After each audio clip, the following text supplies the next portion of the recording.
You don't need a mansion or a Hollywood name to leave behind a story that's more than just fame. To need a will, just a family, or a cat plotting world domination. Welcome to Celebrity Estate Chaos, where we prove a lot of things. Like how estate chaos isn't just for millionaires with private islands, anyone with stuff, relatives, or that one weird collection you think nobody's fighting over. And chances are, they will. Welcome to the Deep Dive. We sift through stacks of sources to pull out the key insights, basically giving you a fast track to being really well informed. So today, let's do a quick thought experiment. Picture elderly care. What comes to mind? Maybe, I don't know, a rotary phone, a 1980s blood pressure cuff, maybe your neighbor Barb showing up with one of her mystery casseroles. Ah, yes. Barb in the casserole. Classic image, definitely. But fast forward to now, 2025, and wow, that whole picture looks incredibly different, doesn't it? Totally different. We're seeing this amazing mix now, high-tech stuff blended with really deep, compassionate care. Exactly. And that's what this deep dive is all about. We're exploring how elderly care has, stepped into a whole new era. Think artificial intelligence, telehealth, robots, even some solutions you might not expect. Our mission today is to really boil down the crucial insights from all the sources we've looked at. We got various perspectives, some expert resources, offering both smarts and a bit of wit. We want to give you that shortcut, basically, to understanding where caregiving is headed with some surprising facts and maybe some useful takeaways. Sounds good. And it's clear from everything we've reviewed, the whole landscape has just fundamentally shifted. It's not just tweaking things. No. It's a total rethink. Right. So let's jump in. We're calling this first part the tech compassion revolution. What our sources show is technology really changing what tender, loving care even means now. It's maybe less about the warm fuzzies and more about smart systems helping out. That's a great way to put it. In 2025, tech isn't just, a nice to have. It's vital. It makes caregiving more proactive, less about reacting to crises. Okay, like what specifically? Well, think AI-powered pill dispensers. They can actually text a caregiver if mom or dad misses a dose. Ah, okay. Or virtual home assistants, they can call 911, order groceries, give reminders for appointments or meds. Real practical help. And there's that one example that really stood out to me. A caregiver talking about a smart toilet. Oh, right, the smart toilet.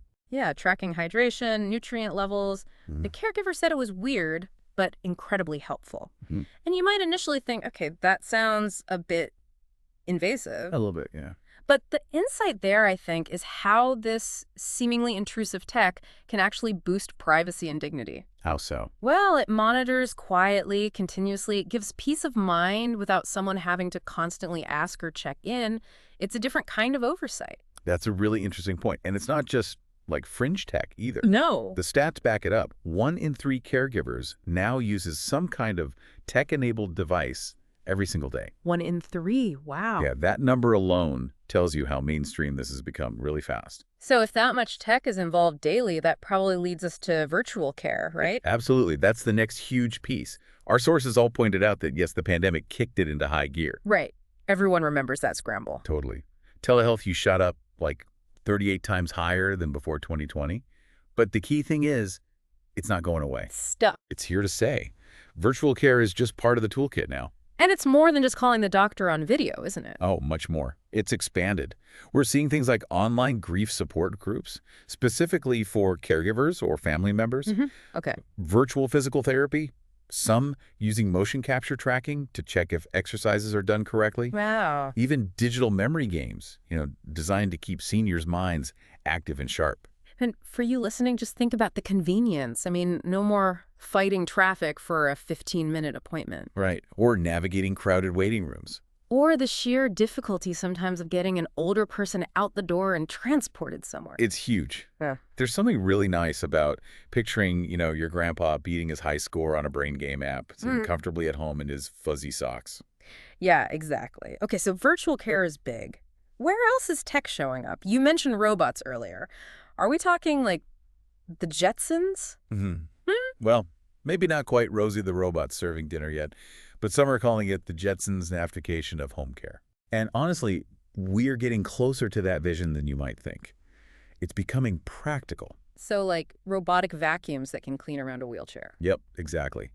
Or AI systems that analyze how someone walks over time to detect subtle changes that might signal a fall risk before it happens. That's clever. Proactive again. Very proactive. Mhm. And sources mention AI chatbots in nursing homes, too.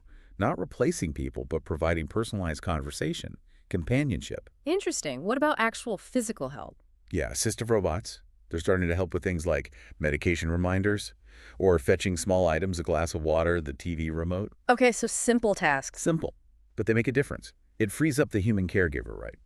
For the more personal stuff, the hands-on care, the conversation only a person can provide. That makes sense. Is there proof this is actually helping, like with well-being? There is, actually. Yeah. Assisted living places using AI companions, they're reporting about a 40% drop in residents feeling lonely or anxious. 40%. That's substantial. It really is. And it's not just for fancy, high-end facilities either. There are more affordable options emerging. Like what? Things like LEQ. It's an AI companion specifically designed for older adults. Mhm. Or even robotic pets. Robotic pets. Yeah, like cats or dogs. They've found they can be really comforting and engaging, especially for people with dementia. Wow. Okay, so beyond the more obvious robots, you mentioned smart homes and remote monitoring, RPM. Right, remote patient monitoring. This is huge. It's often quieter tech, less visible. So wearable devices, like fitness trackers? Sort of, but often more medically focused, Mhm. tracking heart rate, sleep, steps, yeah. But also smart sensors in the home. Sensors, what do they do? They can detect if someone has fallen, or even notice if, say, the fridge hasn't been opened all day, which might indicate a problem. Ah, subtle clues. It's like having, I don't know, little digital ninjas watching out for you. Huh. That's one way to put it. Yeah. But yeah, it's this unobtrusive, always-on support system. And this is really key for enabling aging in place, staying in your own home. Which is what most people want, right? Overwhelmingly. Something like 89% of adults over 50 say that's their goal. Makes sense. And we found this great little story, Smart Socks. Smart socks, serious. Seriously, they detected unusual movement patterns and alerted a daughter. Turns out her grandma had gone for a late-night ice cream raid and maybe wasn't quite steady. Huh. So the socks busted her, but kept her safe. Exactly. It shows how this tech offers oversight without feeling like, big brother, more like big helper. Big helper, I like that. And we shouldn't forget basic voice assistants, right? Alexa, Google. Oh, absolutely game-changing. Hey, Kat. Especially for seniors with limited mobility or maybe vision problems. Yeah, turning lights on and off, locking doors. Asking for the weather, adding to a grocery list, all just by voice. Huge for independence. We heard about an aunt who always loses her reading glasses. Uh-huh. Now she just asks her smart speaker, "Where are my glasses?" And it plays a little tune from where she left them last. That's brilliant. A simple solution for a common frustration. Okay, but with all this tech flying around, we have to talk about the digital divide, right? Not everyone's a tech whiz, especially older generation. That's a really critical point. Yes, tech use among seniors is rising fast. Sources showed 82% of Canadians 65 plus use the internet in 2022. Still high at 72% for 75 plus skate. So adoption is happening. It is, but there's often still a learning curve. It's not always intuitive. So what does that mean for you listening, if you're a caregiver or just thinking ahead? It means patience is key. Good design from the tech companies helps a lot. And sometimes you just need a bit of human help to get started, to bridge that gap. Right. We heard that funny story about the neighbor who thought his new smart TV was possessed. Yes, because it kept changing channels. Turns out he was just leaning on the remote control the wrong way. Exactly. It just shows, the tech is powerful, but adapting takes a minute and maybe a little help. Okay, so we've covered a lot on the tech front. Let's shift gears a bit. Yeah. What about the human side, the actual caregivers? Right, because the tech is only half the story, Mm-hmm. and maybe not even the most important half. What we're seeing is this huge, growing demand for professional caregivers. Numbers show that. Definitely. An AARP study from this year projected 25% growth in professional caregiving in just the next 3 years. Wow. And the U.S. Bureau of Labor Statistics sees a similar 25% jump in home health aid jobs over the next 5 years. Big demand. But it's not just needing more people, right? It's about what kind of people. Exactly. The demand has shifted. It's not just who's available anymore. People are looking for, yes, clinical skills, but also really high emotional intelligence. EQ, yeah. And things like trauma-informed training, understanding past experiences, and, crucially, being comfortable using all this new tech we just talked about. It's a really complex skill set now. It really is. Picture a caregiver today. One minute they're managing meds with a smart dispenser. The next they need to pick up on subtle emotional cues. And respond with empathy, maybe using that trauma training. Precisely. It's Huh. incredibly dynamic. So with that high demand and complex role, what about the caregivers themselves? Burnout must be a huge issue. Huge doesn't even cover it. Our sources were unanimous. Caregiver burnout is basically seen as a national emergency now. That sounds serious. It is. Statistics are alarming. Over 70% of family caregivers report feeling overwhelmed, emotionally drained, 70%. and 40% show actual symptoms of depression. It's a massive challenge. Okay, that's tough. But are things changing? Are we addressing it better? Thankfully, yes. There's a definite shift away from, sort of glamorizing burnout as this badge of honor. Right, the caregiver Yeah. sacrificing everything. Exactly.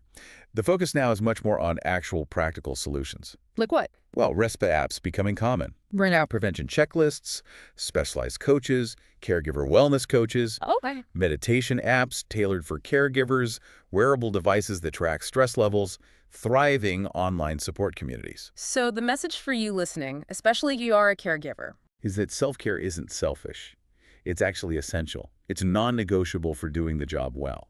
and it's becoming part of the system. Increasingly, yeah.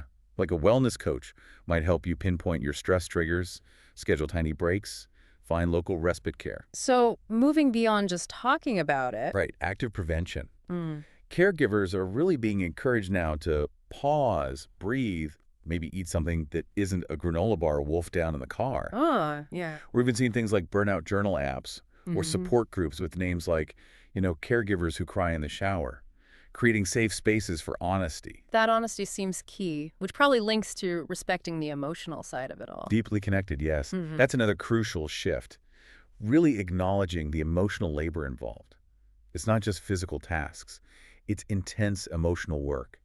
And mental health support is finally becoming a more central part of the conversation. So it's not just how's your back anymore. Exactly. It's also, how are you doing? Have you had a chance to process everything this week? And there's help available. More and more, therapists, social workers who specialize in this. Yay. Even interestingly, some AI-driven journaling apps designed to help caregivers work through grief, stress, guilt, all those complex feelings. Technology helping with the emotional side, too. In some ways, yes, as a tool. Okay, one more piece on the human side. Person-centered care.